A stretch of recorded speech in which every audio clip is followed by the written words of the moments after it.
Hello বন্ধুরা, তোমরা সবাই কেমন আছো? আশা করি সবাই খুব ভালো আছো। চলে আসলাম তোমাদের সামনে আবারও একটা নতুন রেসিপির ভিডিও নিয়ে। আজ আমি বানাবো কাজু এগ কারি। তার জন্য আমার কী কী লাগবে চলো সেগুলো তোমাদের একবার দেখিয়ে দিই। প্রথমেই আমি কড়াইতে সাদা তেল দিয়ে গোটা জিরে দিয়ে দেবো।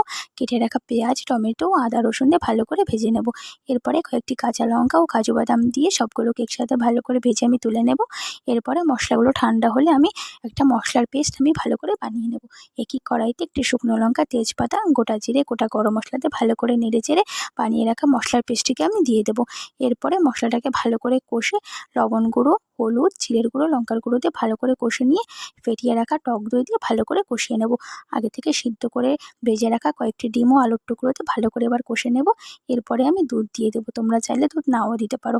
এরপরে ভালো করে কষিয়ে নেওয়ার পরে পরিমাণ মতন জল দিয়ে দেবো। কিছুক্ষণ পরে ফুটে এলে ওপর থেকে গরম মশলা দিয়ে নামিয়ে এনে গরম ভাতের সাথে পরিবেশন করুন। দুর্দান্ত এই স্বাদের রেসিপি কাজু এগ কারি।